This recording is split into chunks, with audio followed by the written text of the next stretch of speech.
We all hear about those love at first sight stories, but can you really fall in love with someone you've never met? I suppose when it comes to love, anything is possible. But would this also mean the love is more real because you're not blinded by their physical appearance?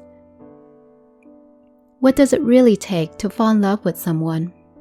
Let's find out. At 17, I fell in love for the first time. And I'm kind of embarrassed to admit this, but throughout the relationship, and I'm putting the word relationship in air quote, I didn't even know his real name or seen his face.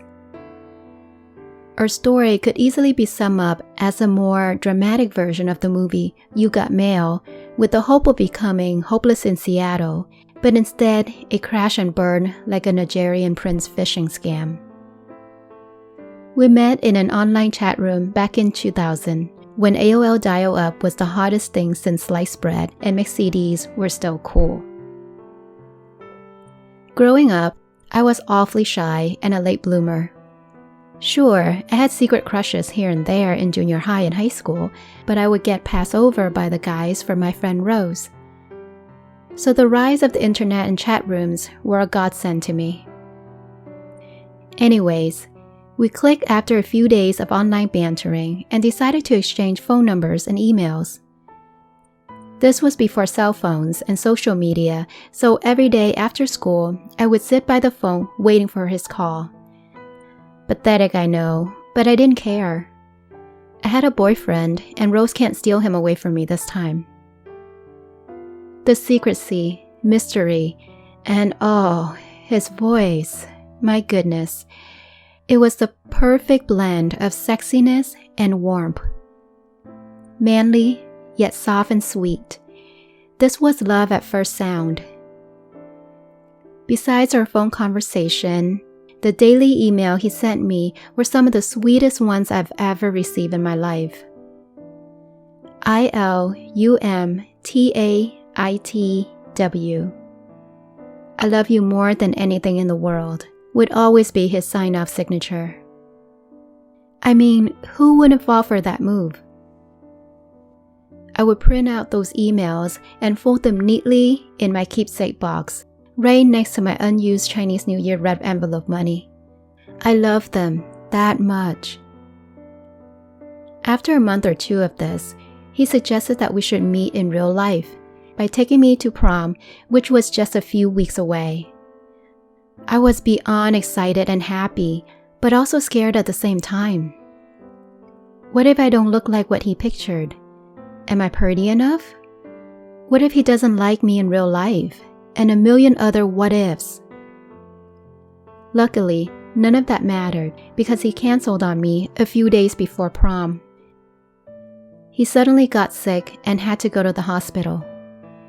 I tried checking up on him, but the phone call suddenly stopped and the emails went unanswered. I went to prom anyways. Well, not quite. I only got dressed up for a photo shoot with my friends and then went home. My mind was too busy thinking about my MIA-sick-possibly lying boyfriend. Then I got a phone call. It was a woman's voice. Stay away from my man. Click. Then she hung up on me. What was that? What kind of crazy love triangle did I get myself into? In a moment of shock, I took that as a prank call. Someone must be playing with me. But how would they know? I didn't tell anyone about him. And why would he lie to me?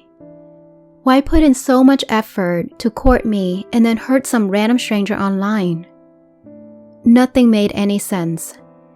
I was in a daze for a few days, and then out of the blue, I finally got an email from him. He apologized for the phone call, which he claimed was from a jealous ex, and oh, by the way, he's now diagnosed with leukemia. Great. Now I can't even be mad at him. Things just went from regular crazy to the Twilight Zone crazy. Cupid must have made me stupid because I ate up his stranger-than-fiction explanation. I blamed this on watching way too many Korean dramas. Of course, he reassured his love and commitment to me, promised to keep me updated on his condition, and sometimes had his friend email me on his behalf. For all I know, he could be posting as his friend as well. After 4 more months of breadcrumbing me with more emails and occasional online chats, he finally stopped contacting me altogether and disconnected his number. I've been ghosted for good. In retrospect, I was stuck in a bad romance with a con artist.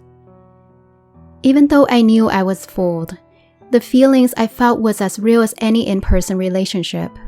I trusted him. We connected and shared so many common interests. However, this was all in my head. I was in love with love. The image of this man was crafted from what he told me about himself, and my brain filled in the gap in the most pictured, perfect way possible. I chose to believe in his lies because the truth would have hurt more than continuing living in the fantasy.